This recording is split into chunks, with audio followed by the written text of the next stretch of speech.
Hello, everybody. This is Empowering Democracy. I'm your host, Joe Firestone, and tonight's topic is my analysis of the Tucker Carlson, Vladimir Putin interview. That interview, which has already gotten, I understand, 300 million views on Twitter. I don't think we will get 300 million views in this commentary on the interview, but we'll still have fun doing it. So here's Dee. Hello, Dee. Glad to see you here. I'm going to get right to the interview, presenting both the interview, and my analysis of it. I'm not going to play the stream, of the interview. What I'm going to do is go through the transcript and do a commentary on the transcript. In doing this, I'm going to necessarily miss some of the I shouldn't call them subjective aspects of the interview, but the visual aspects of the interview. I won't be able to talk about the mannerisms of Tucker Carlson, when he exhibited confidence, when he seemed set back on his heels. I won't be able to cover the facial expressions, of Vladimir Putin. I won't be able to cover the physical evidence of his composure throughout the whole thing. His sense of gravitas and his composure are dominant aspects, of the interview.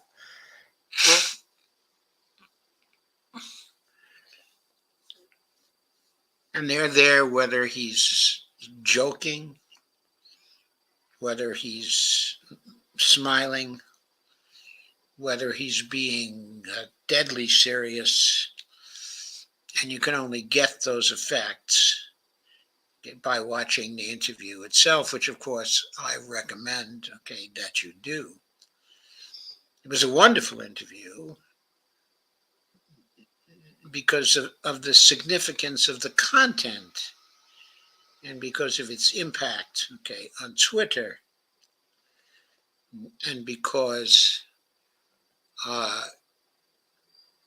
simply because of all the views that it has gotten from people. I think Tucker Carlson intended it to be a showcase for Putin, to allow Putin to be introduced to the social media public here in America, and in many other countries where the interview, was seen. But I think he especially wanted it to have an impact here, in America, because Putin has been caricatured here so much, and because of the level of ignorance about Putin, and because of the lack of exposure of Putin as a personality, as a person. And now Putin has given many, many speeches, and there are many instances that show how brilliant he is, how composed he is, how firm he is, how spectacular as a leader he is. All that has been available for a very long time for those who wanted to look for it. But since the American people doesn't really like to look for things, and because they need things somehow featured for them, only a small portion of the population of the United States has been aware of Putin as a personality, okay, and as a leader. And this interview by Tucker Carlson did a tremendous public service because it served as a platform for Putin to be seen as a personality, as a leader, as a thinking man, as a very educated man, okay, and cultured person. So having said that, okay, I want to turn now to the transcript of the interview itself.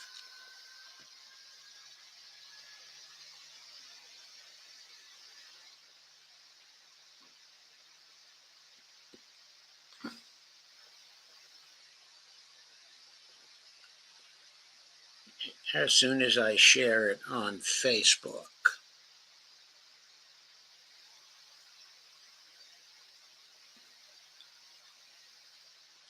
which I will do right now. I see I have a decent audience on Facebook now, and that, okay, is very good.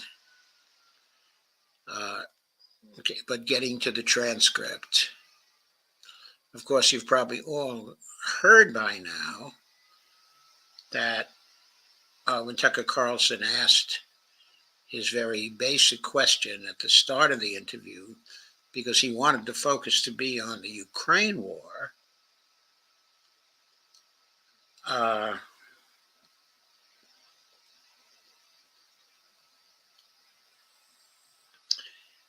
Tucker says, the following is an interview with President of Russia, Vladimir Putin.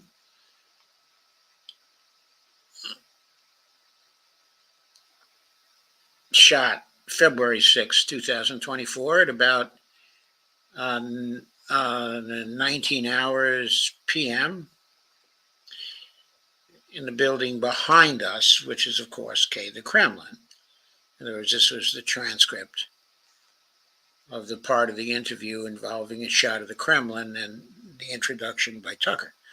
Interviews we'll see if you watch it is primarily about the war in progress, the war in Ukraine, how it started, what's happening, and most pressingly, how it might end. One note before you watch, at the beginning of the interview, we asked the most obvious question, which is, why did you do this? This being get involved in the war. Did you feel a threat, an imminent physical threat? And that's your justification. And the answer we got shocked us, says Tucker. Putin went on for a very long time, probably half an hour, about the history of Russia going back to the 8th century. Honestly, we thought this was a filibustering technique and found it annoying and interrupted him several times. And he responded. He was annoyed by the interruption. This is true, as we shall see. But we concluded in the end, for what it's worth, that it was not a filibustering technique. There was no time limit on the interview. We ended it after more than 2 hours. Instead, what you're about to see seemed to us sincere, whether you agree with it or not. Putin believes that Russia has a historic claim to parts of Western Ukraine. I don't think it's parts of Western Ukraine. I think he thinks he has a historic claim to the whole of Western Ukraine. That is to the part of the Ukraine which is west, of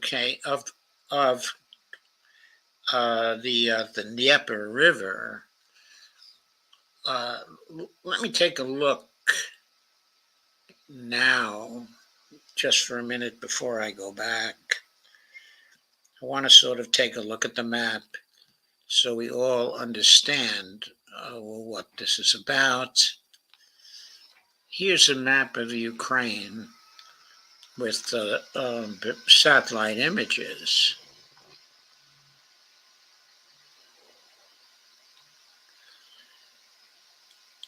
Okay, and here is the river. You see it, okay, right here. Okay, I have my cursor on it. I think I'm sharing it right now. Let me see. Yes, I am sharing it. So, hope you can see my cursor on it, but you see the river flowing here, flowing into Kiev, and then flowing down, okay, to Cherkassia, to Kremenchuk, okay, to Dnipro, okay, through Zaporozhia, okay, and down again,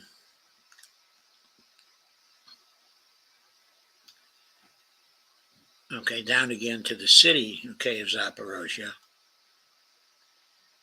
flowing, okay, through Kherson,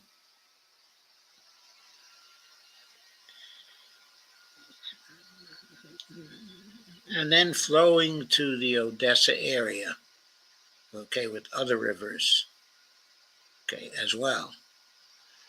Okay, now the left bank, to know what the left bank is of the river or the areas, okay, on the left bank, what you have to do is you have to realize the river flows from north to south, and you have to reorient yourself as if you are flowing down the river from north to south.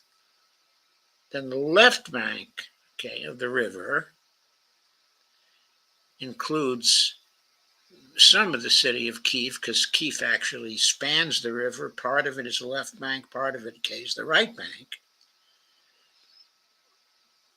And that's true for the cities along the river, too. And you can see cities like Poltava, which is very famous, okay, as a location, because it marks an area, okay, where Peter the Great had a major victory over the Swedes. You see Kharkov and Luhansk, okay, and Donetsk, Zaporozhia, okay, and Melitopol. All those are on the left bank as you orient yourself from north to south. The right bank is the central part of Ukraine and the western part of Ukraine. Okay, and over to the rightmost of the right bank as you're looking towards the south, okay, is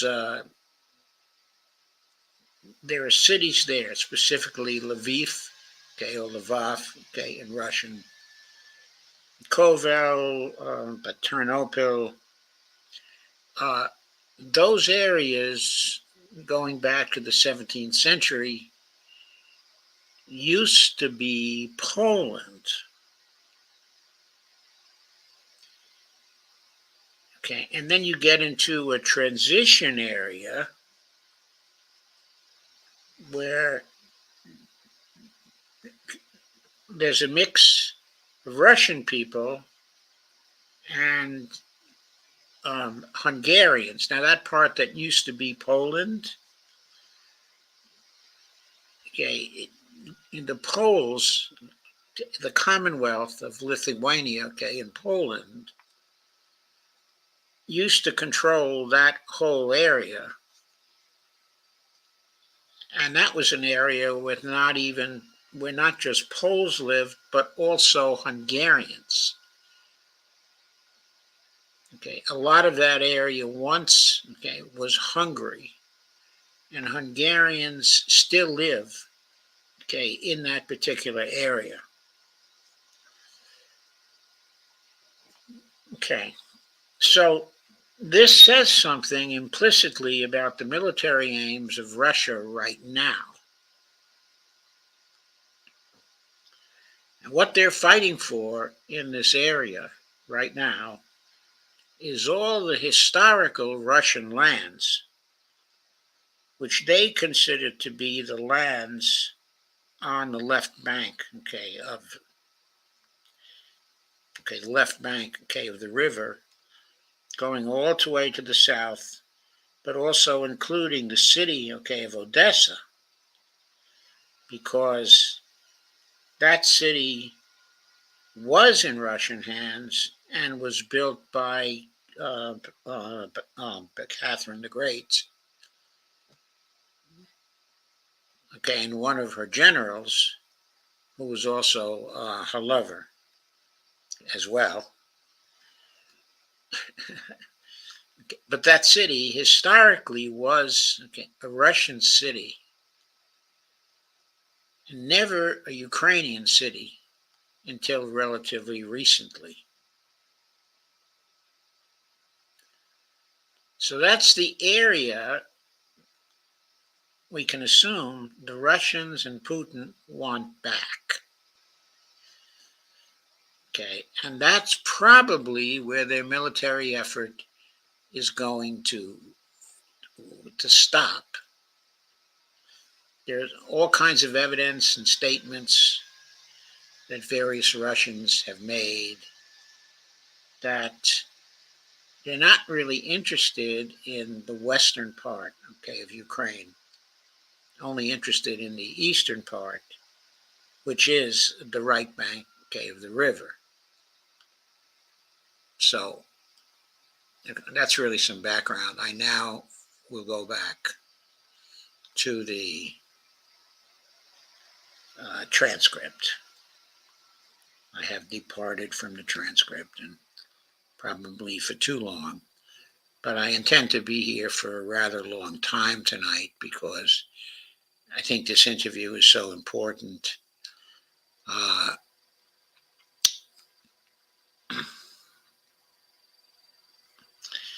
So going on, and we're only into the interview now, 1 minute and 19 seconds. Mr. President, thank you, says Tucker. On February 22nd, 2022, you addressed your country in a nationwide address when the conflict in Ukraine started.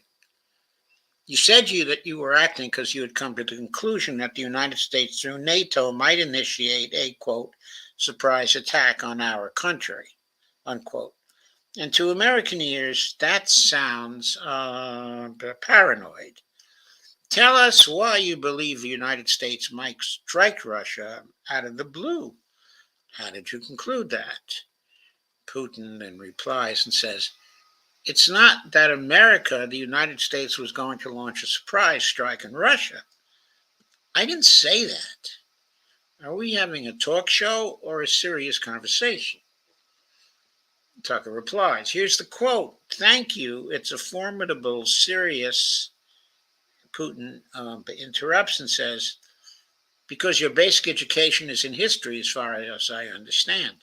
Tucker says, yes. And Putin says, so if you don't mind, I'll take only 30 seconds or 1 minute to give you a short reference to history for giving you a little historical background. Now, if that statement was a promise, it was one that was very quickly and easily, but I must say, entertainingly broken. So Putin says, let's look where our relationship with Ukraine started from. Where did Ukraine come from?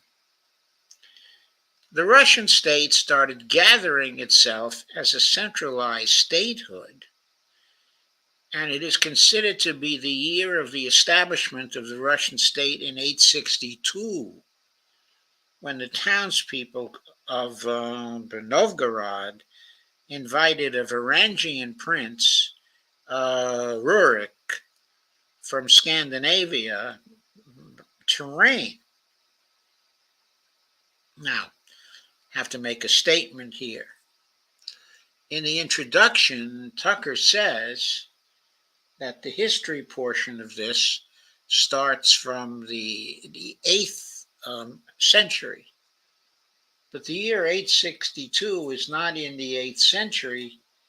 The year 862 is more than midway through the 9th century.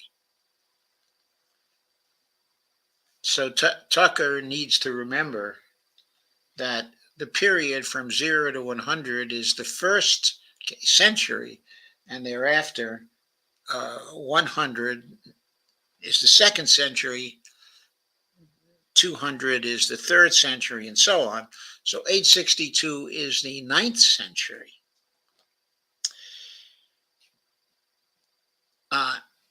Putin points out that in 1862, Russia celebrated the 1000th anniversary of its statehood.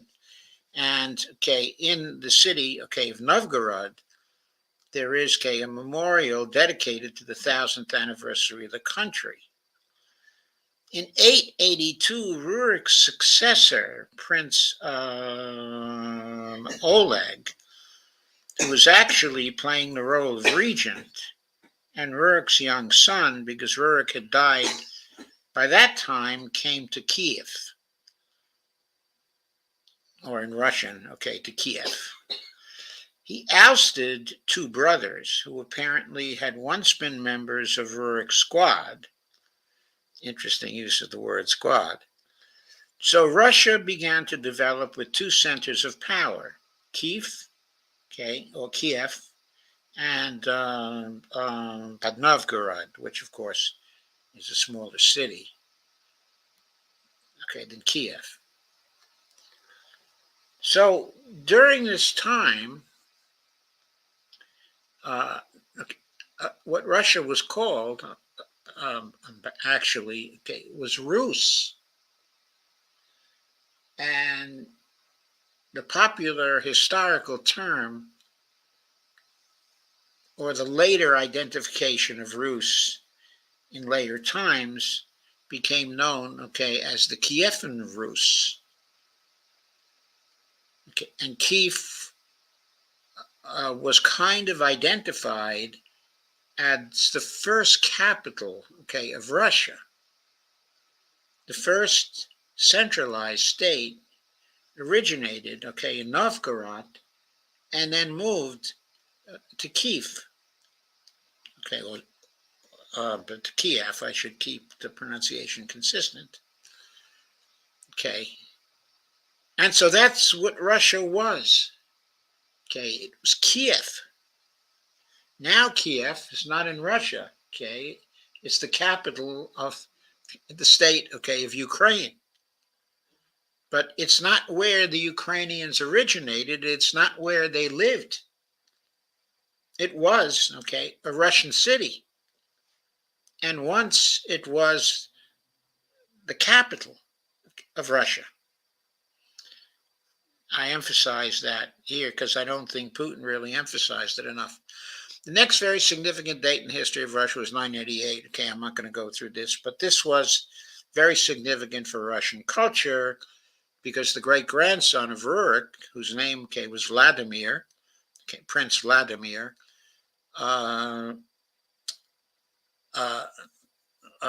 was baptized into Eastern Christianity, which of course was centered at the time in Constantinople. And so the Russians in 988, the prince converted, to Christianity. And then Russia, person by person, was baptized and adopted what became known as the Russian form, of Orthodoxy through the centuries, but at that time was known as Eastern Christianity. From this time, the centralized Russian state began to strengthen. Why? Because the single territory, integrated economic size, one and the same language, and after the baptism of Russia, the same faith and rule of the prince. Now, this baptism into Christianity is very important for Putin because Putin is a great student of the cultural aspects, of Russia, and is Orthodox himself, and considers Eastern form, of Orthodoxy to be a central feature of Russian culture, which he took pains to restore since he took over Russia. I forget if it was in 1999 or 2000. I think it was in 1999, but it may say 2000 here. Back in the Middle Ages, well, I guess I'll skip that because it's not really central to the story. Okay, what basically happened next is that, okay, the throne was passed not directly from father to eldest son, but from the prince who had passed away to his brother, then to his sons in the different lines. All this led to the fragmentation and the end of Rus as a single state because all the princes basically established principalities. So Russia became divided into principalities. Putin rightly says there was nothing special about this. The same thing was happening then in Europe. But the fragmented Russian state became an easy prey to the empire. At this point, okay, I want to remark that he's right when he says the same thing was happening then, okay, in Europe, okay, where the Holy Roman Empire was basically breaking up over a period of time into principalities. So the fragmentation was not just going on in Russia, but in Western Europe, okay, also. But to go on with that, the same was happening then in Europe, but the fragmented Russian state became an easy prey to the empire created earlier by Genghis Khan, also known as the Scourge of God. His successors, namely Batu Khan, came to Rus, plundered and ruined nearly all the cities. The southern part, including Kiev, by the way, and some other cities simply lost independence, while northern cities preserved some of their sovereignty. They had to pay tribute to the Golden Horde, as they were called, but they managed to preserve some part of their sovereignty. Then a unified Russian state began to take shape with its center in Moscow. And this was the state, okay, of Muscovy, or the principality, okay, of Muscovy. Okay. Okay, now I have to point out here that what had happened to Russia, okay, the first Russia, again, was the fragmentation. But what the fragmentation led to was a number of principalities, all of which were ruled by the princes of the dynasty, okay, of Rurik. They were all descendants of Rurik. So they had that in common. And that was true for Moscow, too. Actually, Moscow was ruled, okay, by the Rurik dynasty until the end of the 15th century and the early part of the 16th century. The dynasty lost control with, okay, the death, okay, of Ivan the Fourth, also known in the West as Ivan, okay, the Terrible, but the most accurate translation, okay, of the name that was given to him in Russia, okay, is actually Ivan, okay, the Awesome. But from the Western point of view, he was viewed, okay, as the Terrible. He was extremely autocratic, okay, and very violent. Okay, but the point here is not that. The point was, or is, that the Rurik dynasty ruled in the various parts of Russia, including, okay, the Muscovine state, which became the center for the modern state of Russia until the early part of the 16th century, following the time, okay, of troubles. If I remember my history correctly, which I may not, I failed to double check it before launching in here, but as I recall, okay, the time, okay, of Ivan the Terrible was in the latter part of the 15th century. By the way, I should add that it was not only the monarchs of Russia or the princes of Russia who were very violent, okay, in the 15th century. Okay, if okay, we have to remember what was going on in the 15th century, okay, in much of England. Okay, the latter part of the 15th century saw, okay, the Wars of the Roses, okay, in England. So that was a pretty violent time in Western Europe also, not just in Eastern Europe. The southern part of Russian lands, including Kiev, began to gradually gravitate towards, okay, another magnet. Okay, so we have to remember, okay, that Moscow, okay, was in the north, and it was also towards, okay, the west. Okay, the southern part of the Russian lands, okay, I'm sorry, it was also towards the east. So the southern part of the Russian lands, some of which were towards the west, okay, including Kiev, began to gradually gravitate towards, okay, another magnet, the center that was emerging in Europe. This was the Grand Duchy, okay, of Lithuania. It was even called, okay, the Lithuania Russian Duchy, because Russians were a significant part of this population, even back then. Okay, this was, as we will find, something like the 13th century. They spoke the old, I may be mistaken about that, I'll hold it for a few years. They spoke the old Russian language, okay, and were Orthodox, but then there was a unification.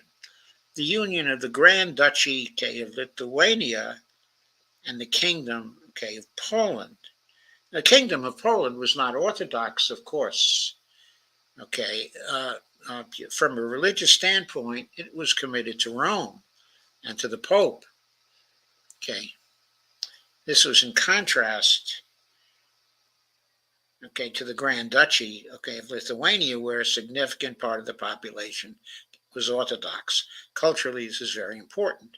A few years later, okay, another union was signed, but this time already, okay, in the religious sphere. Some of the Orthodox priests became subordinate to the Pope. Thus, these lands became part of the Lithuanian Polish state.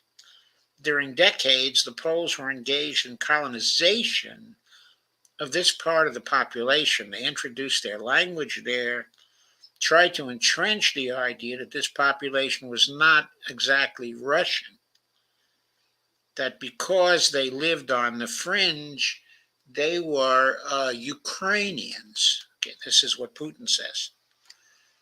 Okay, so at 728 he says, originally the word Ukrainian meant that the person was living on the outskirts of the state along the fringes or was engaged in a border patrol service. It didn't mean any particular ethnic group. So the Poles were trying in every possible way to colonize this part of the Russian lands and actually treated it rather harshly, not to say cruelly. All that led to the fact this part of the Russian lands began to struggle for their rights. They wrote letters to Warsaw demanding that their rights be observed and people be commissioned here. People be commissioned here, including to Kiev.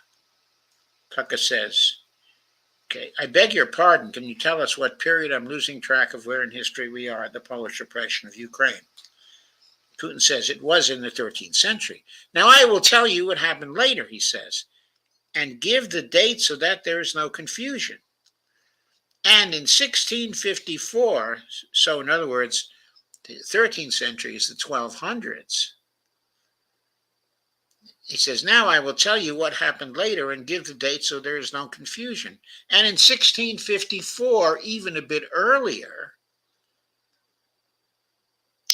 so that's 500 years later. So he's he's not saying anything about the history for 500 years, which is kind of interesting.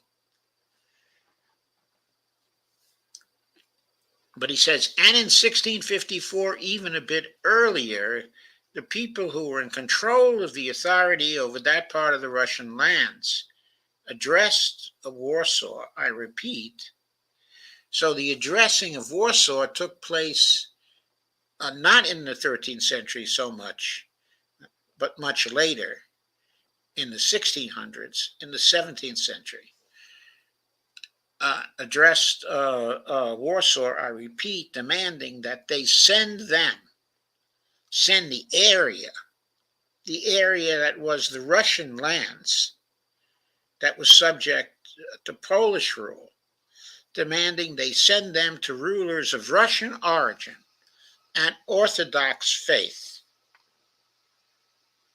So that's what was important to these people. When Warsaw did not answer them, and in fact rejected their demands, they turned to Moscow, so that Moscow took them away. So that you don't think I'm inventing things, I'll give you these documents.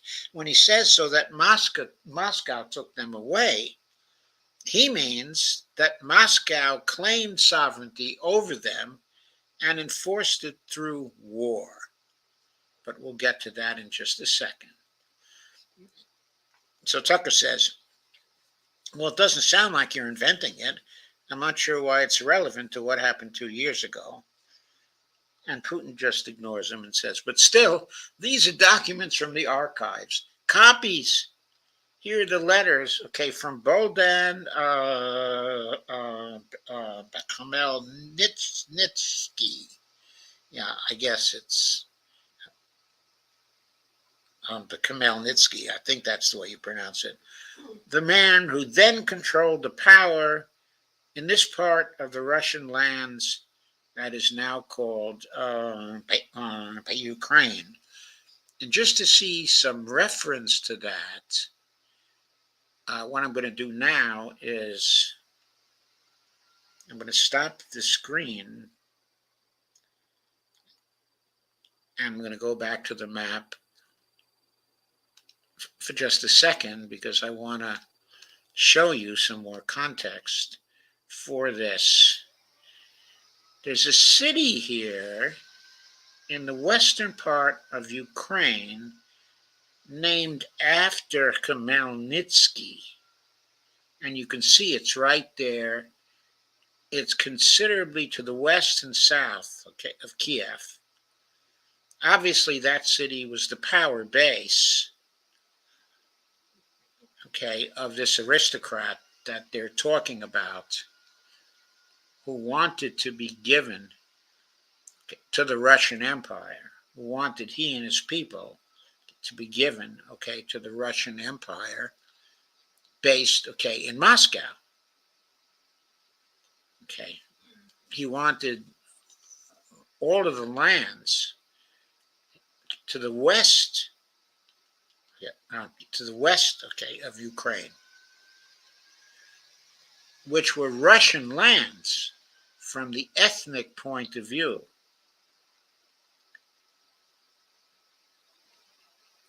But if you go to the west of the city, which is named after him, okay, and you go to Lvov, that was never a Russian city. That was a Polish city, and sometimes, okay, it was a Hungarian city.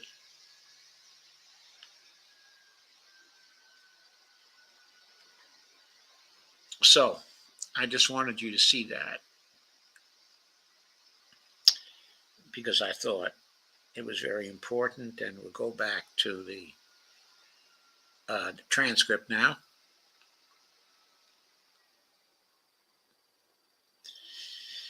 But still, these are documents from the archives, copies. Here are the letters from Bohdan Khmelnytsky, the man who then controlled power in this part of the Russian lands that is now called Ukraine. He wrote to Warsaw demanding that their rights be upheld, and after being refused, he began to write letters to Moscow, asking them to take them under the strong hand of the Moscow Tsar. Oh, by the way, Tsar, of course, is Russian for Caesar. There are copies of these documents. I will leave them for your good memory. There is a translation into Russian. You can translate it into English later, he says. And then he goes on. Russia would not agree to admit them straight away, assuming that the war with Poland would start. Nevertheless, in 1654, upon Russian assembly of top clergy and landowners, headed by the Tsar, which was the representative body of the power of the old Russian state, decided to include a part of the old Russian lands from the Moscow kingdom. I should say a part of the old Russian lands into Moscow kingdom. The body that did this is called the Zemsky Sobor, and it was, as is indicated here, the legislative body of the old Russian state. And it was, as Putin says, it was an assembly of top clergy and landowners headed by the Tsar. Okay. So they claimed these lands in what today is part of Ukraine, but these were the border lands where there was a mix of people, including Polish people, Hungarian people, and Russian people going on. As expected, the war with Poland began. It lasted 13 years. That means that war started not in 1654, but in 1641. And then in 1654, a truce was concluded. And then 32 years later, which takes us into 1686, I think a peace treaty with Poland, which they called eternal peace, was signed. And these lands, the whole left bank, of the Dnieper, including Kiev, went to Russia, and the whole right bank, of the Dnieper stayed, with Poland, remained, in Poland. So now you have to remember the map and the way I oriented you to what the left bank is and what the right bank is, when they refer to these things. As part of that eternal peace treaty, a sum of money was given by the Russians to the Poles for title to the whole city, of Kiev, which at that time was a Russian city, but it had been part of the Commonwealth of Poland, and Lithuania. We also have to note that at this time in Europe, Poland was considered to be a world power, a major power, of Europe. Things were different at that time. Sweden was a great power. So was Poland, Lithuania. Some of the rulers of Sweden, were military geniuses.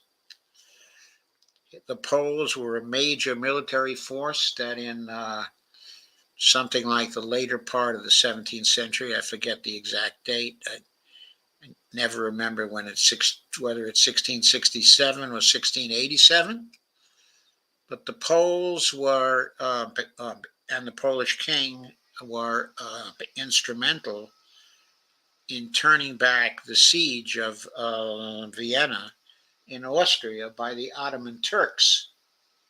The Ottoman Turks were close to taking over Austria in the central part, of Europe. And the Austrians were saved by a famous cavalry charge by the Poles, who, as I said, were a major power at that time, with a large population and a military that was feared throughout the whole, of Europe. Anyway, the whole left bank, of the Dnieper went to Russia, and the whole right bank stayed, in Poland. Then Putin jumps to the rule of Catherine the Great, which is not in the 17th century, but in the 18th century. So he skips over the victories, of Peter the Great, particularly over the Poles, and over the Swedes, which established Russia as a major military power, in Europe, and also originated for the first time the power, of the Russian Navy, in the Black Sea. Those are very important historical events from the standpoint of Russia. But anyway, going on, under the rule of Catherine the Great, who ruled in the latter part of the 18th century, Russia reclaimed all of its historical lands, including in the south and in the west. And of course, the city of Odessa was built by Catherine the Great. This all lasted until the revolution. So suddenly he skips, even from the 18th century, which he treats in basically one sentence, and he skips to the revolution in 1917, in the 20th century, and points out that the Austrians before World War I were trying to rely on the ideas of Ukrainianization and started actively promoting the ideas of Ukraine, and Ukrainianization, because their motive was they wanted to weaken the Russian Empire and secure themselves favorable conditions, in the border area. So they were promoting the idea of a Ukraine that was separate, from Russia, but would at the time did not exist as separate, from Russia. So the idea which had emerged in Poland, which at that time was not yet a state, but was divided between Germany and Russia, and Austria. So the idea which had emerged in Poland, that people residing in that territory were allegedly not really Russians, but rather belonged to a special ethnic group, Ukrainians, started being propagated by the Austrian general staff in the run-up to World War I. That's an interesting historical fact. Very, very interesting. As far back as the 19th century, theorists calling for Ukrainian independence appeared. All those, however, claimed Ukraine should have a very good relationship with Russia. They insisted on that. After the revolution of 1917, the Bolsheviks sought to restore the statehood, and the Civil War began, including the hostilities with Poland. In 1921, peace with Poland was proclaimed, and under that treaty, the right bank, of the Dnieper River once again was given back to Poland. But that didn't include the city, of Kiev, which remained, in Russia. And it didn't conclude any of the left bank cities that are so important, running from Kharkov through the Donbass, all the way down to Odessa. In 1939, after Poland cooperated with Hitler, and then he goes through a little recounting of the cooperation of Poland with Hitler, and of course, the conquest, of Poland. Tucker asked, may I ask you, you're making the case that Ukraine, certainly parts of Ukraine, eastern Ukraine, is in effect Russia, has been for hundreds of years. Why wouldn't you just take it when you became president 24 years ago? You have nuclear weapons, they don't. It's actually your land. Why did you wait so long? Putin says, I'll tell you, coming to that, but as we shall see, I don't think he ever gets to that. But he says, this briefing is coming to an end. He's talking about the historical briefing. It might be boring, but it explains many things. Tucker says, it's not boring. I just don't know how it's relevant. And Vladimir Putin says, good, good. I'm so gratified that you appreciate that. Thank you. So Putin then says, so before World War II, Poland collaborated with Hitler. And although it did not yield to Hitler's demands, it still participated in the partitioning of Czechoslovakia together with Hitler. As the Poles had not given the Danzig corridor to Germany, had went so far pushing Hitler to start World War II by attacking them, why was it Poland against whom the war started on the 1st of September 1939? Poland turned out to be uncompromising. Hitler had nothing to do but to start implementing his plans with Poland. I have to remark there that whether Poland had been compromising or not, Hitler's program included, of course, as we know today, is starting to kill the Slavs. And Hitler considered the Poles to be very closely related to the Slavs and part of the group that he referred to as the Untermenschen of the world. I have to remind you of that. At 1459, though, Putin says, by the way, the USSR, thanks, honey, I have read some archive documents behave very honestly. It asked Poland's permission to transit its troops through the territory to help Czechoslovakia. But the then Polish foreign minister said if the Soviet planes flew over Poland, they would be downed over the territory of Poland. That doesn't matter. What matters is that the war began and Poland fell prey to the policies it pursued against Czechoslovakia under the well-known the Molotov and Ribbentrop pact. Transcript here states that as the Ribbentrop pact, but the foreign minister of Germany at that time was Ribbentrop. And so the two parties to the pact was the foreign minister of Russia, who was Molotov, and Ribbentrop. Part of this territory, including Western Ukraine, was to be given to Russia. Thus, Russia, which was then named, the USSR, regains its historical lands. And yes, so that is what happened following the pact that Russia made, or the USSR made with Germany in 1939, which of course led once again to the partition of Poland. Another partition of Poland.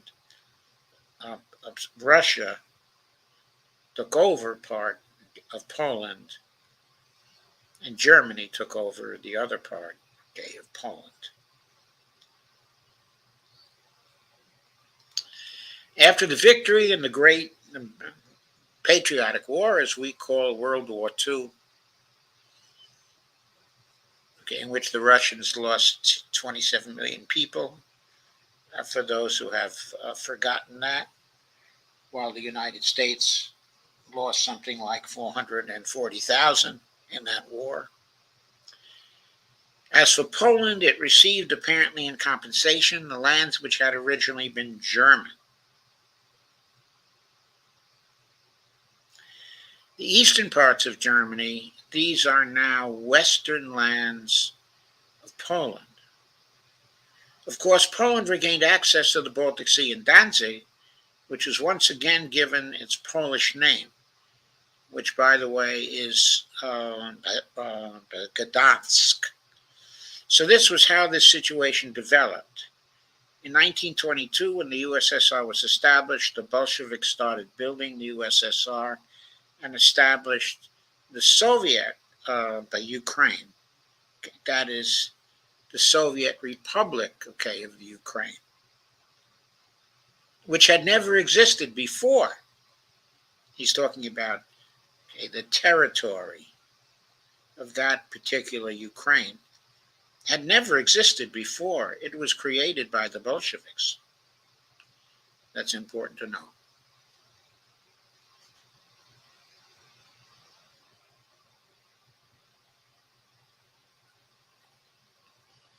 Stalin insisted that those republics be included in the USSR as autonomous entities, most probably because Stalin was Georgian.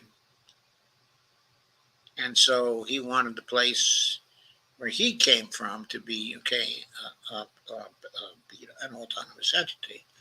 For some inexplicable reason, Lenin, the founder of the Soviet state, insisted that they be entitled to withdraw from the USSR if they so chose. This, of course, was very fateful because sometime later, when the USSR was collapsing, many of the Soviet republics did decide to withdraw from the USSR. Some of them decided to stay as part of the Russian Federation, the successor state. This is going forward to 1990, though. And again, for some unknown reasons, he transferred to that newly established Soviet Republic of Ukraine some of the lands together with people living there, even though those lands had never been called Ukraine. And yet they were made part of that Soviet Republic of Ukraine. Those lands included the Black Sea region, which was received under Catherine the Great, because Catherine the Great conquered that region from Turkey, from the Ottoman, the Turkish Empire, in the closing years of the 18th century. But what Putin emphasizes here is that this area had no historical connection with Ukraine whatsoever. Even if we go back as far as 1654, when these lands returned to the Russian Empire, that territory was the size of 3 to 4 regions of modern Ukraine with no Black Sea region.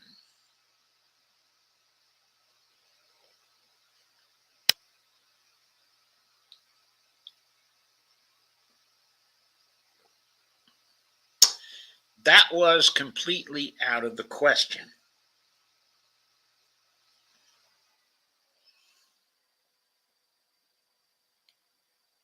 Tucker says, in 1654, Putin says, exactly. Tucker says, you obviously have encyclopedic knowledge of this region, but why didn't you make this case for the first 22 years as president, that Ukraine wasn't a real country? And again, Putin refuses to answer that question. He goes on with the historical survey. The Soviet Union was given a great deal of territory that had never belonged to it, including the Black Sea region. At some point, when Russia received them as an outcome of the Russo-Turkish War, they were called New Russia or Novorossiya. But that does not matter. What matters is that Lenin, the founder of the Soviet state established Ukraine that way. For decades, the Ukrainian Soviet Republic developed as part of the USSR, and for unknown reasons, again, the Bolsheviks were engaged in Ukrainianization. Now, I have to mention here that when he says the Bolsheviks were engaged, in Ukrainization, he means the communists. In other words, Bolshevik was the early word for communist. Okay, the USSR, the communist state, was founded by, the Bolsheviks. And Putin, at one time, was a member of the Communist Party and was educated by Communist Russia, by USSR. And as everybody knows, it was part of the secret police of the Soviet Union, held positions in the secret police. What most people don't know is that he also was educated, as a lawyer, and was very versed in the formal aspects of the law of the USSR, which became in many ways the law of the successor state of Russia. Putin is a very, very educated man in many, many ways. In the West, it often is emphasized that he's very skilled, in the ways of the Russian secret police in how to propagandize and how to conduct oneself and how to project composure. And they emphasize that, but they neglect to emphasize the intellectual background of Putin and how well educated he is. Going on, it was not merely because the Soviet leadership was composed to a great extent of those originating from Ukraine. Remember, Khrushchev's mother was from Ukraine. Rather, it was explained by the general policy of indigenization pursued by the Soviet Union. Same things were done in other Soviet republics. This involved promoting national languages and national cultures, which was not bad in principle. That is how the Soviet Ukraine was created. After World War II, Ukraine received, in addition to the lands that had belonged to Poland before the war, part of the lands that had previously belonged to Hungary and to Romania. So Romania and Hungary had some of their lands taken away and given to the Soviet Ukraine, and they still remain part of Ukraine. So in this sense, we have every reason to affirm that Ukraine is an artificial state that was shaped at Stalin's will. I think the case about this that Putin is making here, is a very, very good case, because Stalin, of course, established the settlement of World War II and changes to the borders in Eastern Europe through his negotiations with the great powers of the West.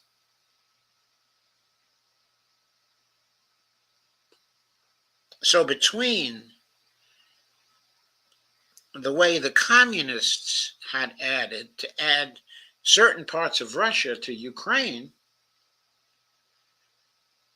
and the way Stalin acted to add certain parts of Eastern Europe, to Ukraine, is there anything inside, of Ukraine that is truly Ukraine? In other words, this is a very interesting historical question.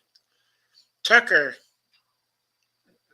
says, do you believe Hungary has a right to take its land back from Ukraine, and the other nations have a right to go back to their 1654 borders? It says, I'm not sure whether they should go back to the 1654 borders, but given Stalin's time, so-called Stalin's regime, which as many claim saw numerous violations of human rights and violations of the rights of other states, one may say they could claim back those lands of theirs while having no right to do that.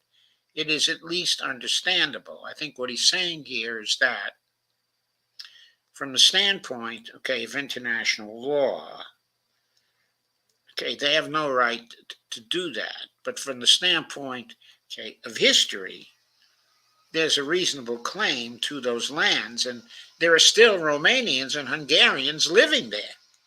From an ethnic and cultural point of view, there are reasons to claim back those lands of theirs. And I'm not talking about the kind of thing that's done in Israel, where the Israelis claim the whole, okay, of biblical Israel, because they had control of that more than 2,000 years ago.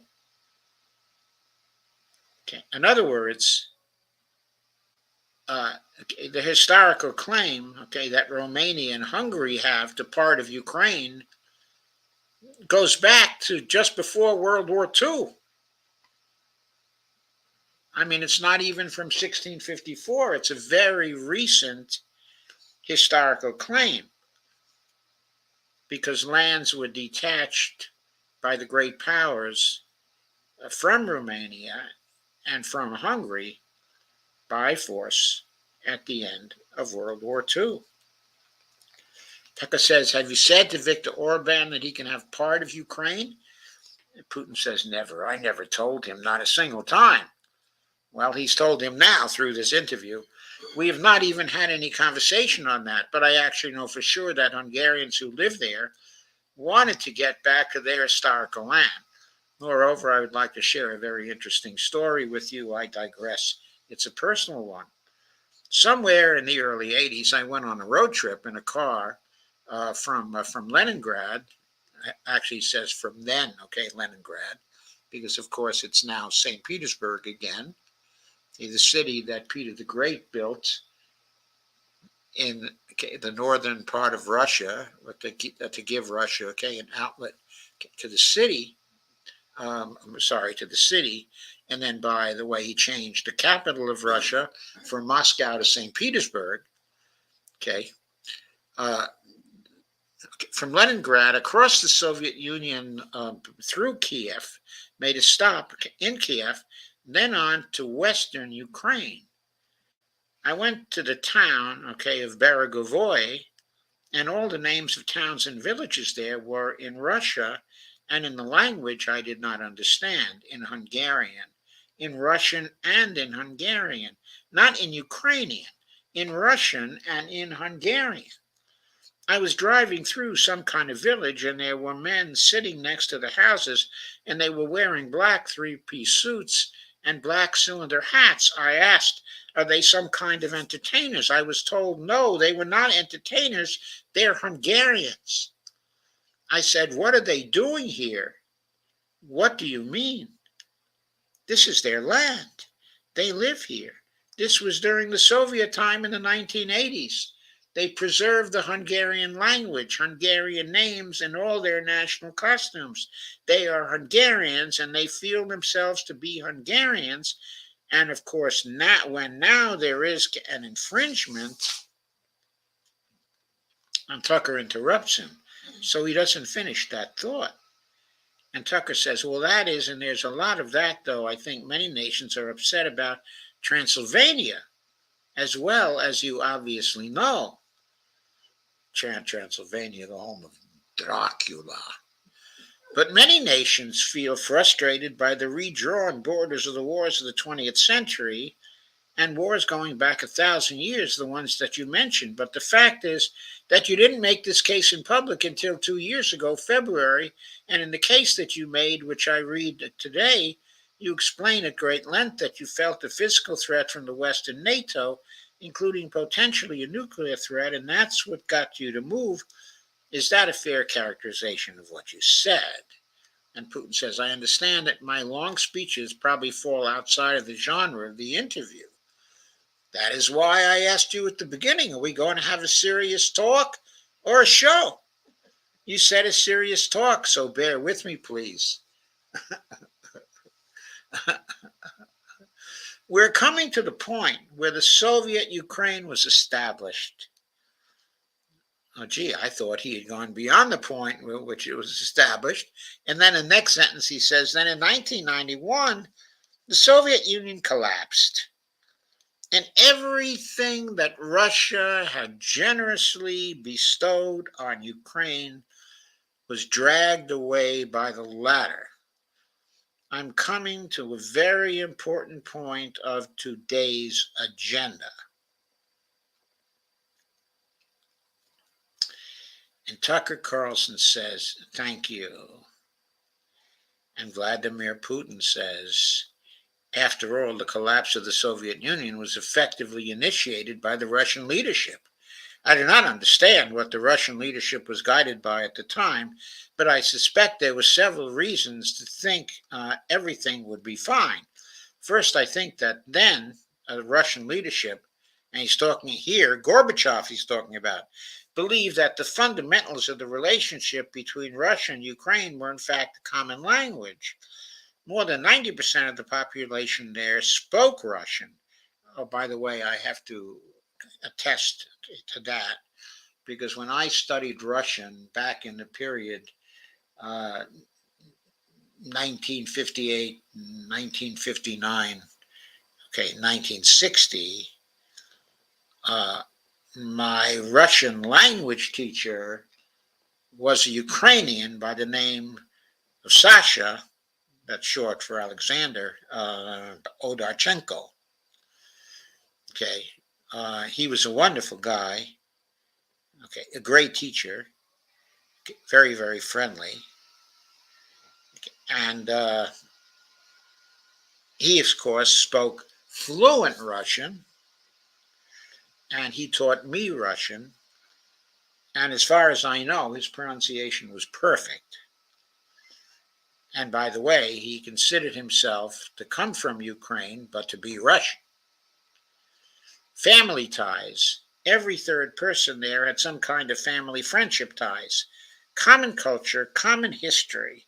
Finally, common faith coexistence with a single state for centuries, and deeply interconnected economies. Putin is absolutely right about that. That's what everybody expected. That is what they took for granted. That is the way things were at that time. He goes on. All of these were so fundamental. All those elements together make our good relationships inevitable. The second point is a very important one. I want you as an American citizen and your viewers to hear about this as well. The former Russian leadership assumed that the Soviet Union had ceased to exist, that is, the communist state had ceased to exist, and therefore there were no longer any ideological dividing lines. Russia even agreed voluntarily and proactively to the collapse of the Soviet Union and believed that this would be understood by the so-called, quote, civilized West, unquote, as an invitation for cooperation and associateship. That is what Russia was expecting, both from the United States and the so-called collective West as a whole. There were smart people, including in Germany, Egon Bahr, a major politician of the Social Democratic Party, the SDP in Germany, who insisted in his personal conversations with the Soviet leadership on the brink of the collapse of the Soviet Union that a new security system should be established in Europe. Help should be given to unify Germany, but a new system should also be established to include the United States, Canada, Russia, and other Central European countries, but NATO needs not to expand. Now, these were the views of Egon Bahr. That's what he said going on with Putin. If NATO expands, everything would be just the same as during the Cold War, but only closer to Russia's borders. That's all. He was a wise old man, but no one listened to him. In fact, he got angry once. He said, quote, if unquote. He said, quote again, "You don't listen to me. I'm never setting my foot in Moscow once again," unquote. Then Putin says, everything happened just as he had said. Putin is absolutely right about that, because NATO did expand, and the Americans and some of the other European powers, particularly the Germans, went back on their word, to Gorbachev. They would not expand 1 inch eastward if Russia allowed the reunification, of Germany. That was a deal, and we broke it. And there are rationalizations as well, it was never in writing, it was never this, it was never that. But the point is, we broke it in bad faith. The Clinton administration broke it in bad faith. The agreement was originally made by the Bush administration. The Clinton administration broke it using formalistic excuses.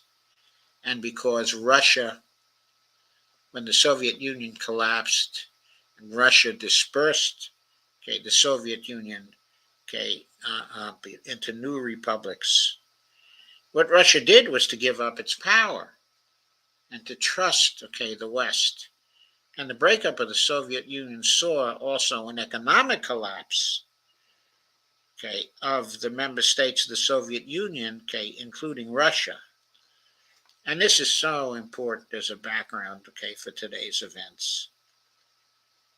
When the Soviet Union voluntarily collapsed because, of perestroika and the opening to the West and the activities, of Gorbachev, and I'm not so much being critical, of Gorbachev, I think he was a great man with great ideals, and vision. And it was we who destroyed the possibility of his vision, which was a wonderful vision of peace and collaboration, and good times. I don't want to condemn him for having that vision, but he shouldn't have been quite so trustful, of the West. He should have tried to liberalize the Soviet Union in a much more gradual way, while retaining the essence of power that it had. At its height, while we had something like, I'm guessing 180 million or 190 million people at that time, the Soviet Union had about 275 million or 280 million people. And they had a military that was very, very, very strong.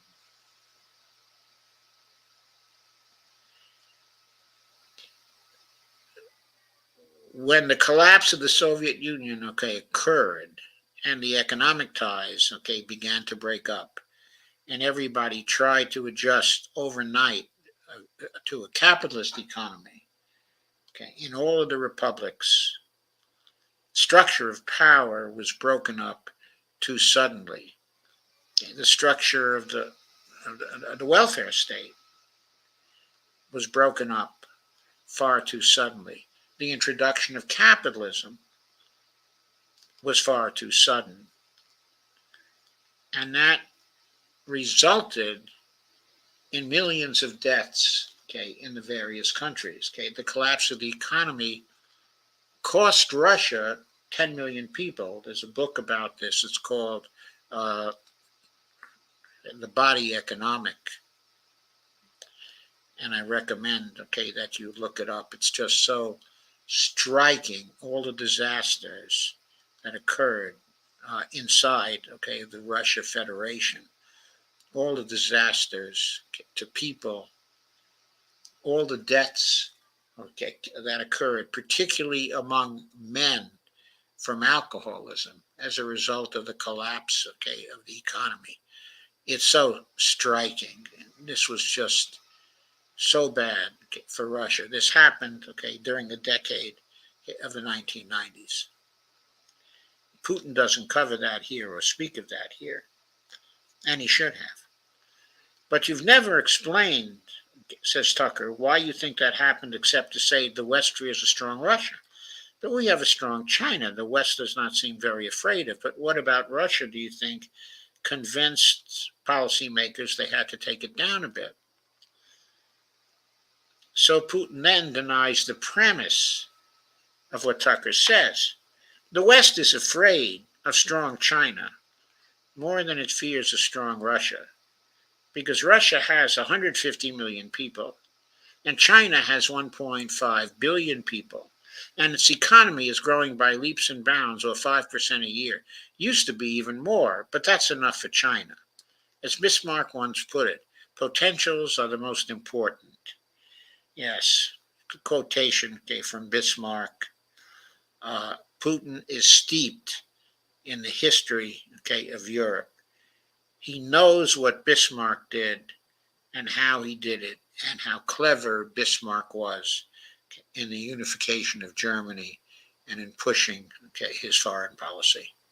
As Bismarck once put it, potentials are the most important. China's potential is enormous.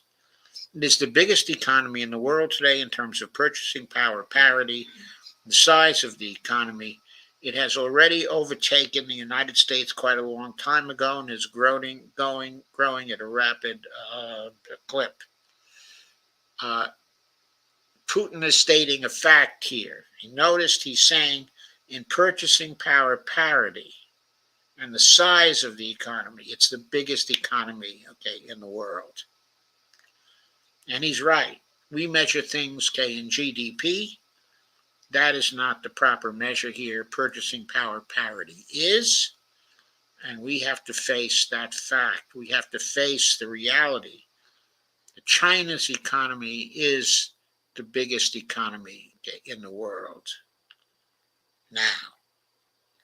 And it will continue to be as it's growing much faster than the United States. Let's not talk about who is afraid of whom. Let's not reason in such terms, says Putin. Let's not get into that fact after 1991, when Russia expected that it would be welcome to the brotherly family of civilized nations. Nothing like this happened. You tricked us, Putin says. He doesn't mean Tucker tricked him. I don't mean you personally when I say you, of course. I'm talking about the United States. The promise was that NATO would not expand eastward, but it happened 5 times, the expansion. There were 5 ways of expansion. We tolerated all that. We were trying to persuade them. We were saying, please don't. We are bourgeois now, as you are. We are a market economy, and there's no Communist Party power. Let us negotiate. Moreover, I have also said this publicly before. There was a moment when a certain rift started growing between us. Before that, Yeltsin came to the United States. Remember, he spoke in Congress and said the good words, quote, God bless America, unquote. Everything he said was signals, quote, let us in, unquote. Remember the developments in Yugoslavia before the Yeltsin was lavished with praise. As soon as the developments in Yugoslavia started, he raised his voice in support of Serbs. And we couldn't but raise our voices for Serbs in their defense. Why not? Because of the religious connection of the Serbs and the Russians. The Serbs are Greek Orthodox, and they are Slavs. And the Russians had that cultural connection to them. For years, the Serbs were under the thumb of the Austro-Hungarian Empire. They were oppressed in that empire for years and years.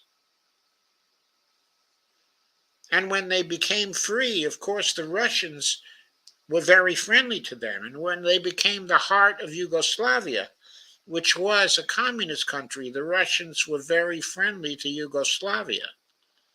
And even after Yugoslavia took an independent course and no longer was a satellite of Russia, Still, Russia was in support of the Serbs, okay, in Serbia, going on. I understand there were complex processes underway there. I do, but Russia could not help raising its voice in support of Serbs because Serbs are also a special and close to us nation with Orthodox culture and so on. It's a nation that has suffered so much, okay, for generations, all of which, by the way, is true. Well, regardless, what is important is that Yeltsin expressed his support. What did the United States do? In violation of an international law and the UN Charter, it started bombing Belgrade. It was the United States that let the genie out of the bottle. Moreover, when Russia protested and expressed its resentment, what was said? The UN Charter and international law have become obsolete, said the United States. Now everyone invokes international law. But at that time, they started saying that everything was outdated. Everything had to be changed. Indeed, some things need to be changed as the balance of power has changed. It's true, but not in this manner.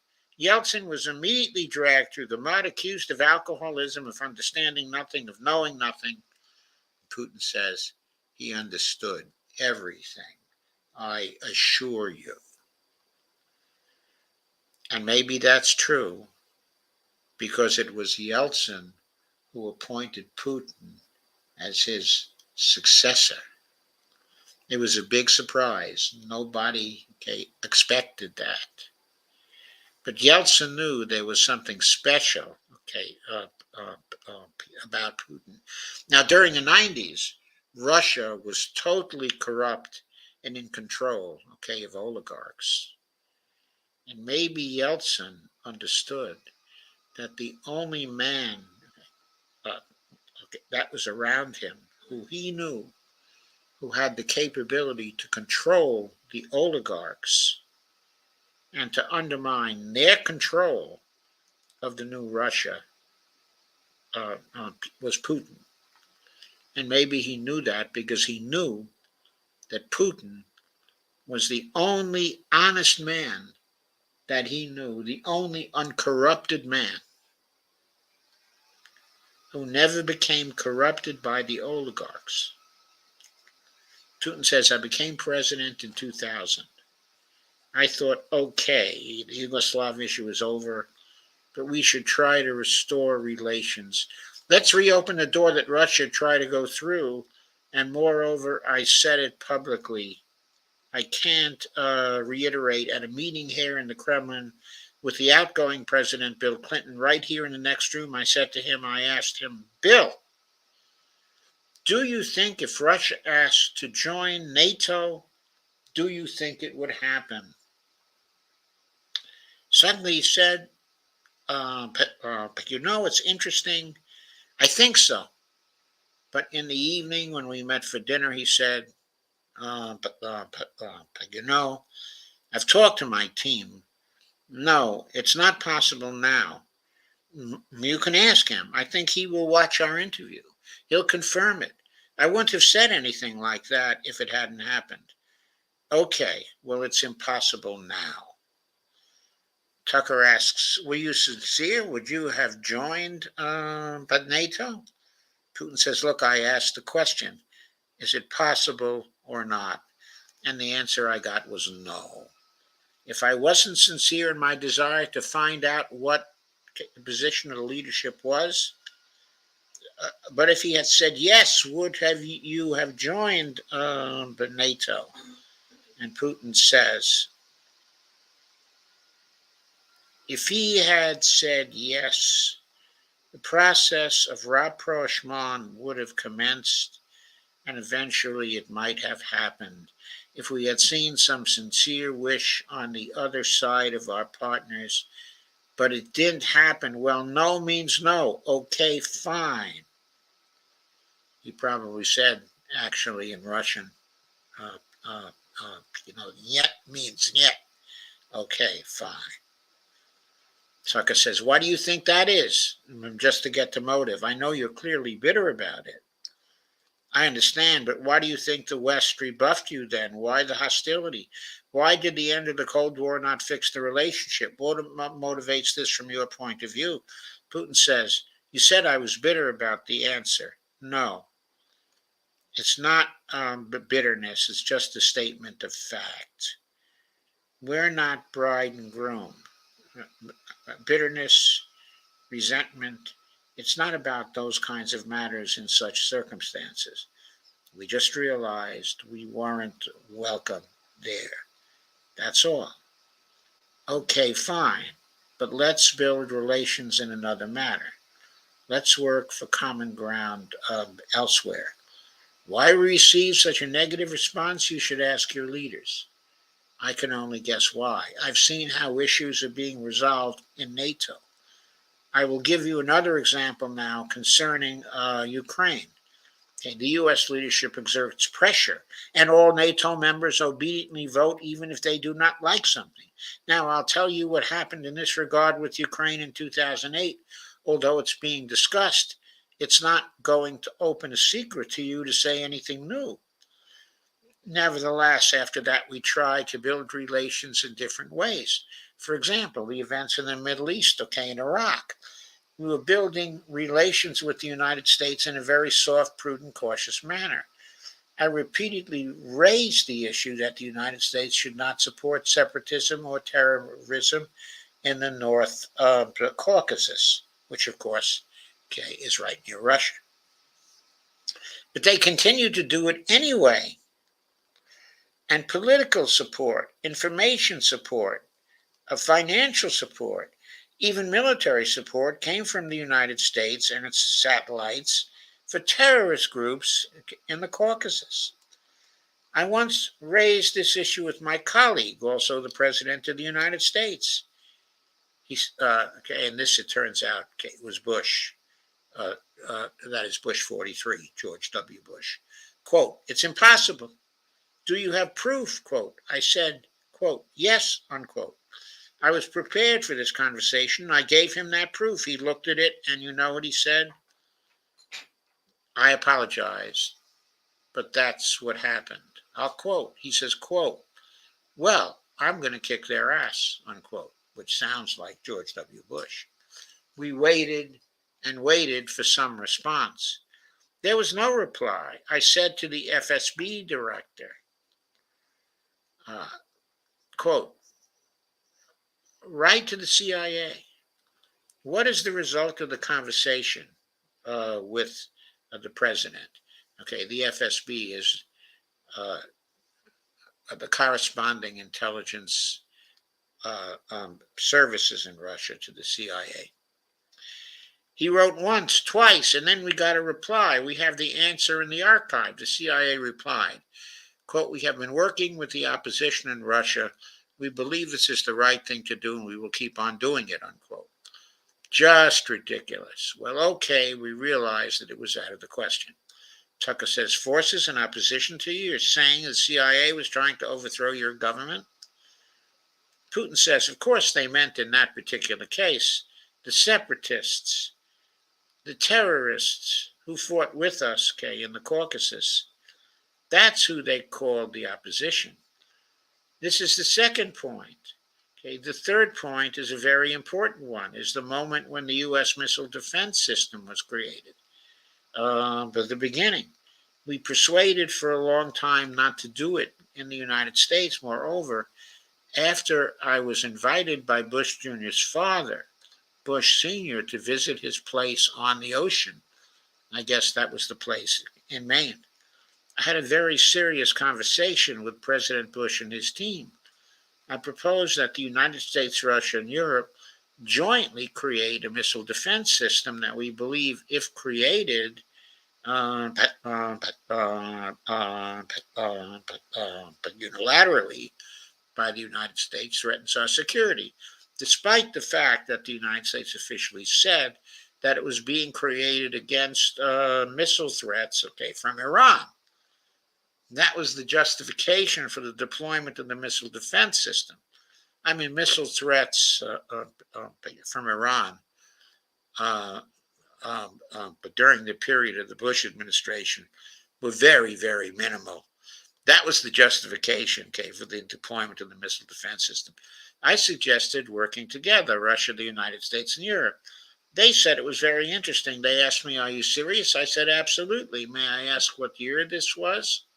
Uh, I don't remember. It is easy to find out on the internet. Was I was in the USA at the invitation of Bush Sr., it is even easier to learn from someone I'm going to tell you about. I was told it was very interesting. I said, quote, just imagine if we could tackle such a global strategic security challenge together. The world will change. We'll probably have disputes, probably economic and even political ones, but we could drastically change the situation in the world, unquote. He says, quote, yes, uh, unquote, and asks, are you serious? Quote unquote. I said, quote unquote, of course.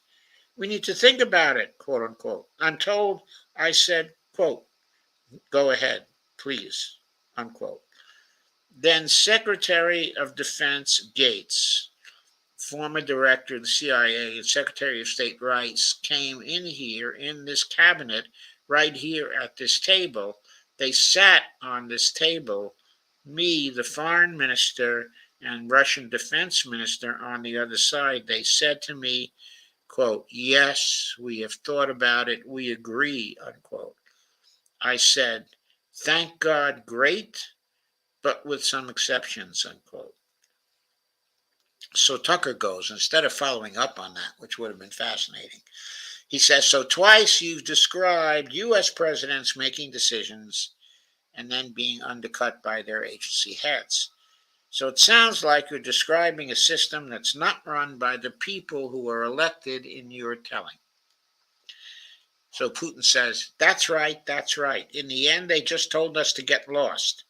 I'm not going to tell you the details because I think it's incorrect. After all, it was a confidential conversation, but our proposal was declined. That's a fact. It was right when I said, look, then we will be forced to take countermeasures.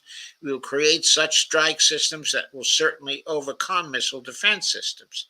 The answer was, we're not doing this against you, and you do what you want, assuming that it is not against us, not against the United States, unquote. I said, quote, okay, very well, unquote.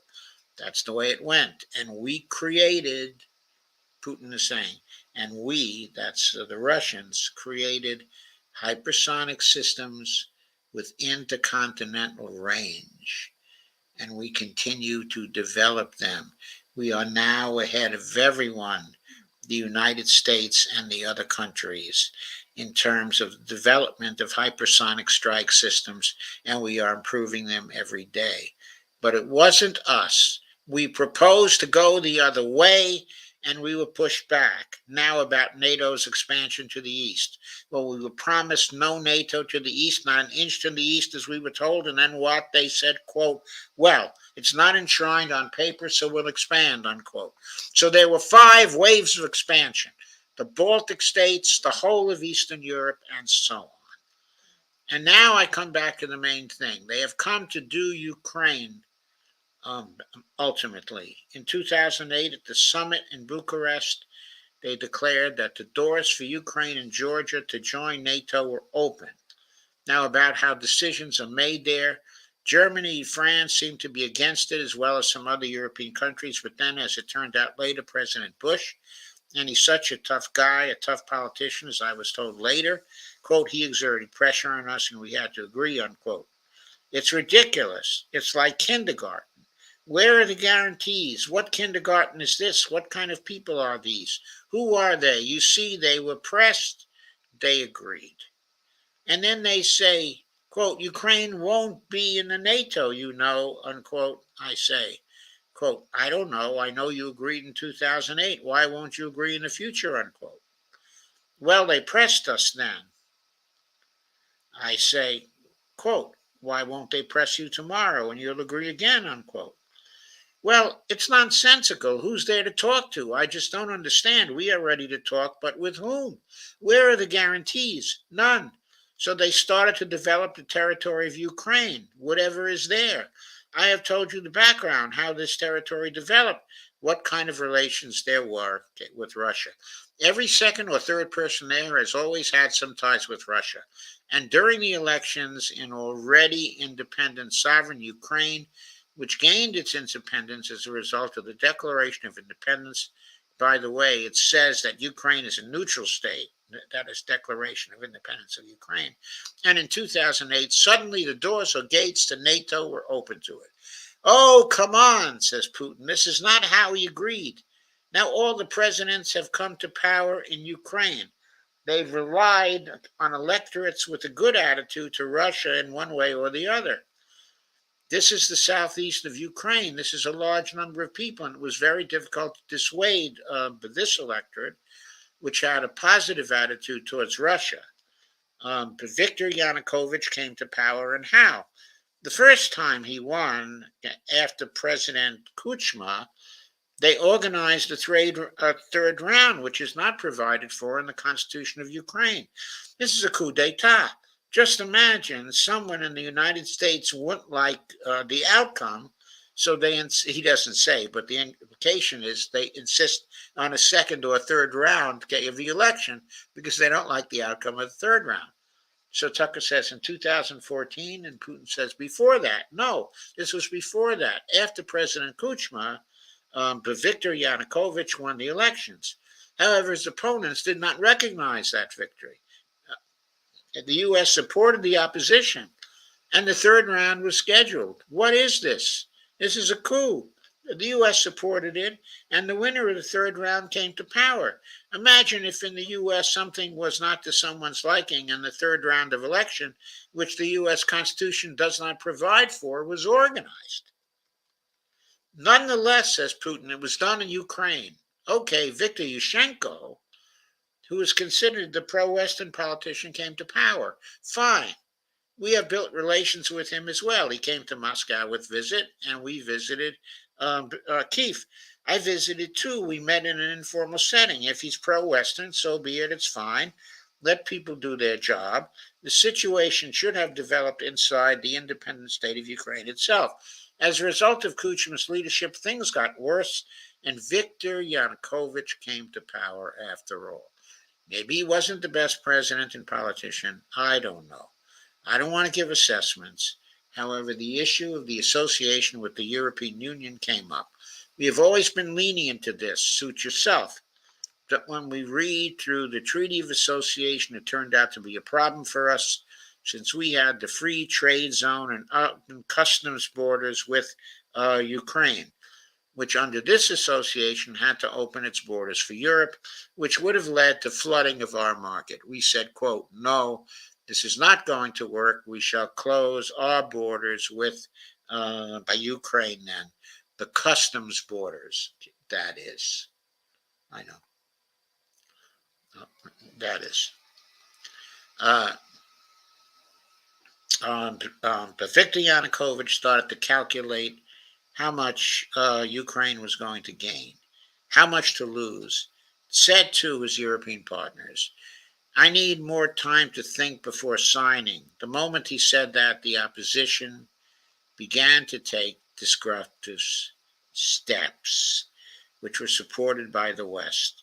It all came down to Maidan and a coup, in Ukraine. And by the way, folks, that was a violent coup supported by snipers, and Yanukovych had to run away from Ukraine and seek refuge, in Russia. Tucker Carlson said, so we did more trade with Russia than with the EU, Ukraine did? Putin said, of course, it's not even a matter of trade volume, although for the most part it is. It is the matter of cooperation ties with the entire Ukrainian economy was based on. The cooperation ties between the enterprises were very close since the times of the Soviet Union. One enterprise there used to produce components to be assembled both in Russia and Ukraine and vice versa. There used to be very close ties. A coup d'etat was committed, although I shall not delve into details now, as I find doing it is inappropriate. The U.S. told us, quote, calm Yanukovych down and we will calm the opposition. Let the situation unfold in the scenario of a political settlement, unquote. We said, quote, all right, agreed. Let's do it this way, unquote. As the Americans requested, Yanukovych did use neither the armed forces nor the police Yet the armed opposition committed a coup in Kiev. What is that supposed to mean? Who do you think you are? I wanted to ask the then U.S. leadership. This was in 2014. The then U.S. leadership was who? Barack Obama.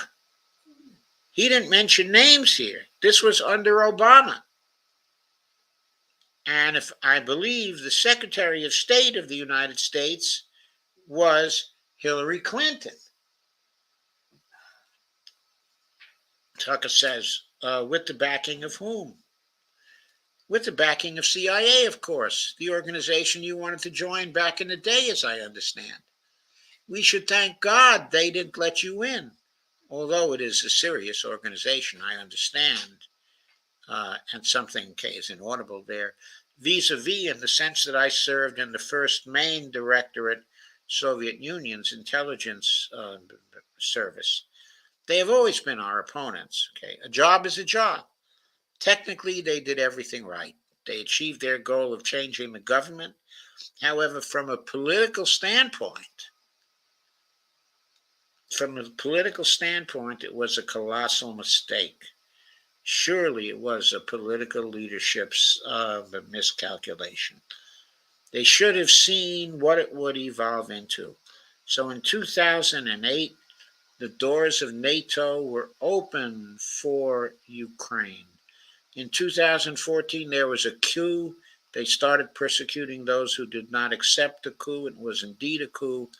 They created the threat to Crimea, which we had to take under our protection. That's when the Russians moved into Crimea. They launched the war in Donbass in 2014 with the use of aircraft and artillery against civilians. This is when it all started. There is a video of aircraft attacking Donetsk from above. They launched a large-scale military operation, then another one. When they failed, they started to prepare, the next one.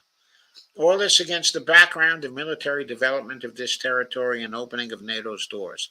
How could we not express concern over what was happening? And of course, keeping the map in mind of Ukraine and how it's so close to Russia. When he says how we could not express concern over what was happening, from our side, this would have been a culpable form of negligence. That's what it would have been. It's just that the U.S. politically should have pushed us to the line we could not cross, because doing so could have ruined Russia itself. Besides, we could not leave our brothers in faith. In other words, brothers, in Russian Orthodoxy, in fact, a part of Russian people in the face of this war machine. Tucker said, but that was 8 years before the current flop started. So what was the trigger for you?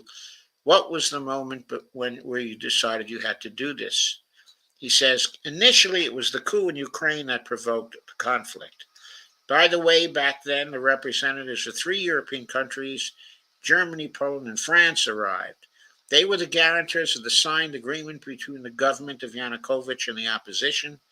They signed it as guarantors. Despite that, the opposition committed a coup, and all these countries pretended that they didn't remember that they were guarantors of the peaceful settlement. They just threw it in the stove right away, and nobody recalls that. I don't know if the U.S. knows anything about the agreement between the opposition and the authorities and its 3 guarantors, who instead of bringing this whole situation back in the political field supported the coup. Although it was meaningless, believe me, because President Yanukovych agreed to all conditions, he was ready to hold an early election, which he had no chance of winning, frankly speaking. Everyone knew that. Then why the coup? Why the victims? Why threatening Crimea? Why launching an operation in Donbass? This I do not understand. This is exactly what the miscalculation is. CIA did its job to complete the coup. I think one of the deputy secretaries of state said that it cost a large sum of money, almost $5 billion. That was Victoria Nuland, by the way. But the political mistake was colossal. Why would they have to do that? All this could have been done legally without victims, without military action, without losing Crimea. And then he says, we would have never considered to even lift a finger if it had not been for the bloody developments on Maidan.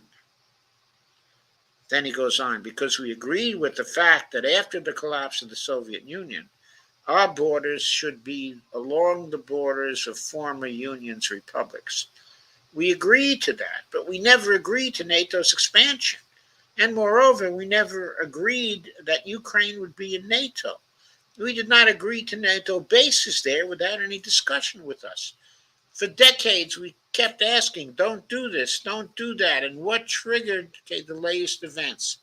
Firstly, the current Ukrainian leadership declared that it would not implement the Minsk agreements, which had been signed, as you know, after the events of 2014 in Minsk, where the plan of peaceful settlement in Donbass was set forth. But no, the current Ukrainian leadership, foreign minister, all of the officials, and then president himself said they don't like anything about the Minsk agreements. In other words, they were not going to implement it.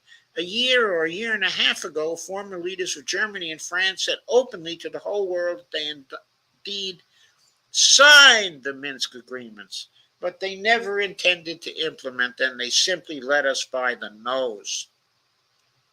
Tuck says, was there anyone for you to talk to? Did you call a U.S. President, Secretary of State, and say, quote, if you keep militarizing Ukraine with NATO forces, this is going to be, we're going to act, unquote. And Putin said, we talked about this all the time. We addressed the United States and European countries' leadership to stop these developments immediately, to implement the Minsk agreements. Frankly speaking, I didn't know how we were going to do this, but I was ready to implement them. These agreements were complicated for Ukraine. They included lots of elements of those Donbass territories' independence. That's true. However, absolutely confident, and I'm saying this to you now, I honestly believe that if we've managed to convince the residents of Donbass, and we have to work hard to convince them to return to the Ukrainian statehood, and gradually the wounds would start to heal. When this part of territory reintegrated itself into common social environments, when the pensions and social benefits were paid again, all the pieces would gradually fall into place. No, nobody wanted that. Everybody wanted to resolve the issue by military force only. But we could not let that happen. And the situation got to the point where the Ukrainian side announced, no, we will not do anything. They also started preparing for military action. It was they who started the war in 2014. Our goal is to stop this war, and we did not start this war in 2022. This is an attempt to stop it. Tucker said, do you think you stopped it now? I mean, have you achieved your aims? Putin says, no, we haven't achieved our aims yet because one of them is denazification. This means the prohibition of all kinds of neo-Nazi movements. This is one of the problems that we discuss during the negotiation process, which ended in Istanbul early this year. And it was not our initiative because we were told by the Europeans in particular that it was necessary to create conditions for the final signing of the documents. My counterparts in France and Germany said, how can you imagine them signing a treaty with a gun to their heads? The troops should be pulled back from Kiev, unquote. I said, quote, all right, unquote. We withdrew the troops from Kiev. As soon as we pulled back our troops from Kiev, our Ukrainian but negotiators immediately threw all our agreements reached in Istanbul into the bin, got prepared for a long-standing armed confrontation with the help of the United States and its satellites in Europe. That is how the situation has developed, and that is how it looks now. Tucker says, pardon my ignorance. What is denazification? What would that mean? That is what I wanted to talk about right now. It is a very important issue. Denazification, after gaining independence, Ukraine began to search, as some Western analysts say, its identity. And it came up with nothing better than to build this identity upon some false heroes who collaborated with Hitler. I have already said that in the early 19th century, when the theorists of independence and sovereignty of Ukraine appeared, they assumed that an independent Ukraine should have very good relations with Russia. But due to the historical development, these territories were part of the Polish Lithuanian Commonwealth. Poland, where Ukrainians were persecuted and treated quite brutally, as well as were subject to cruel behavior. There were also attempts to destroy this identity. All this remained in the memory of the people. When World War II broke out, part of this extremely nationalist elite collaborated with Hitler, believing that he would bring them freedom. The German troops, even the SS troops, made Hitler's collaborators do the dirtiest work of exterminating the Polish and Jewish population. Hence, this brutal massacre of the Polish and Jewish population, as well as the Russian population, too. This was led by the persons who were well known: Bandera, Bashukevich. It was those people who were made national heroes. That is the problem. And we are constantly told that nationalism, neo-Nazism exists in other countries as well. Yes, there are seedlings, but we uproot them, and other countries fight against them. But Ukraine is not the case. These people have been made international heroes in Ukraine. Monuments to those people have been erected. They are displayed on flags. Their names are shouted by crowds that walk with torches, as it was in Nazi Germany. These were people who exterminated Poles, Jews, and Russians. It is necessary to stop this practice and prevent the dissemination of this concept. I say that Ukrainians are part of the one Russian people. They say, quote, no, we are a separate people, unquote. Okay, fine. If they consider themselves a separate people, they have the right to do so, but not on the basis of Nazism, the Nazi ideology. Tucker says, would you be satisfied with territory you have now? Vladimir Putin says, I will finish answering the question. You just asked the question about neo-Nazis and denazification. Look, the president of Ukraine visited Canada. This story is well known, but being silenced in the Western countries. The Canadian Parliament introduced a man who, as the Speaker of the Parliament said, fought against the Russians during the World War II. Well, who fought against the Russians during the World War II? Hitler and his accomplices. It turned out this man served in the SS troops. He personally killed Russians, Poles, and Jews. The SS troops consisted of Ukrainian nationalists who did this dirty work. The president of Ukraine stood up with the entire Parliament of Canada and applauded this man. How can this be imagined? The president of Ukraine himself, by the way, is a Jew by nationality. Tucker Carlson says, really, my question is, what do you do about it? I mean, Hitler's been dead for 80 years. Nazi Germany no longer exists, and so true. So I think what you're saying is you want to extinguish or at least control nationalism in Ukraine. But how? How do you do that? Vladimir Putin says, listen to me. Your question is very subtle, and I can tell you what I think. Do not take offense. Tucker says, of course. Vladimir Putin says, the question appears to be subtle. It is quite pesky. You say Hitler has been dead for so many years, 80 years, but his example lives on.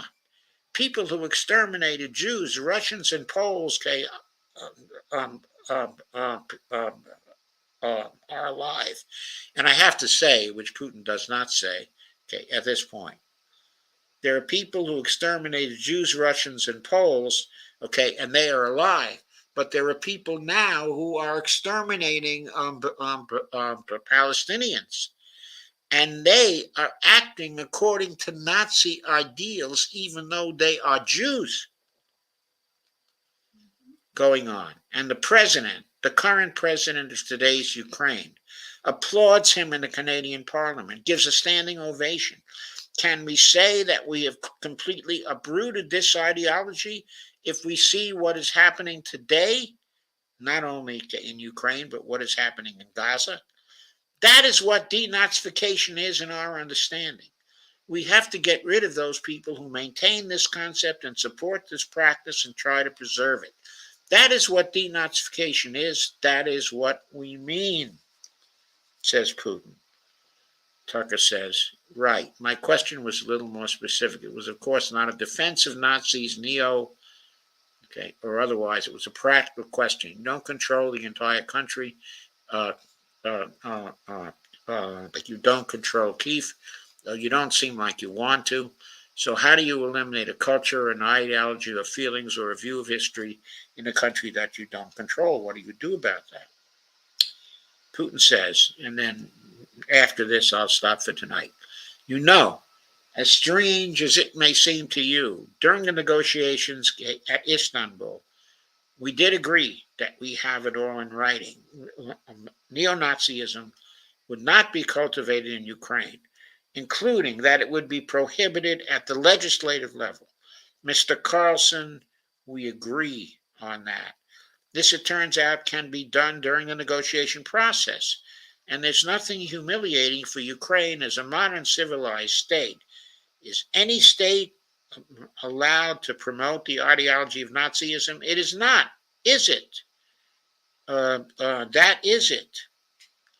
Tucker says, will there be talks, and why haven't there been talks about resolving the conflict in Ukraine?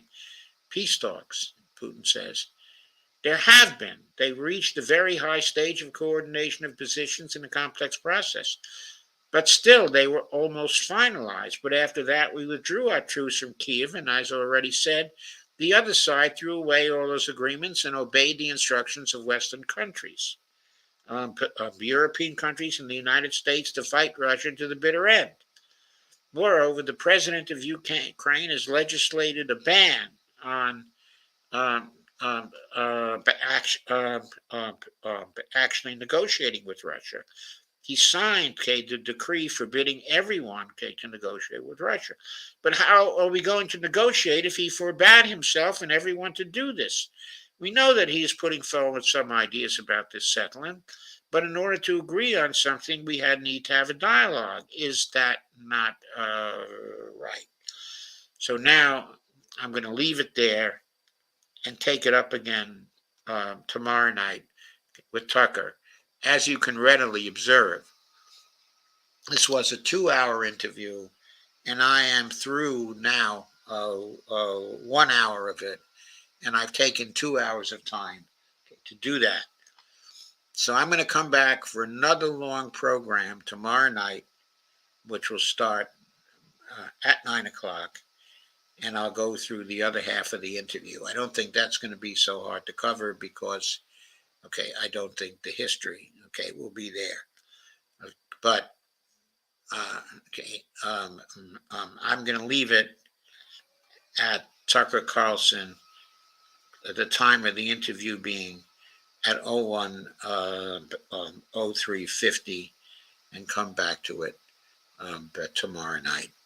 So, I'm now going to go to your comments and we will see what, they are. So,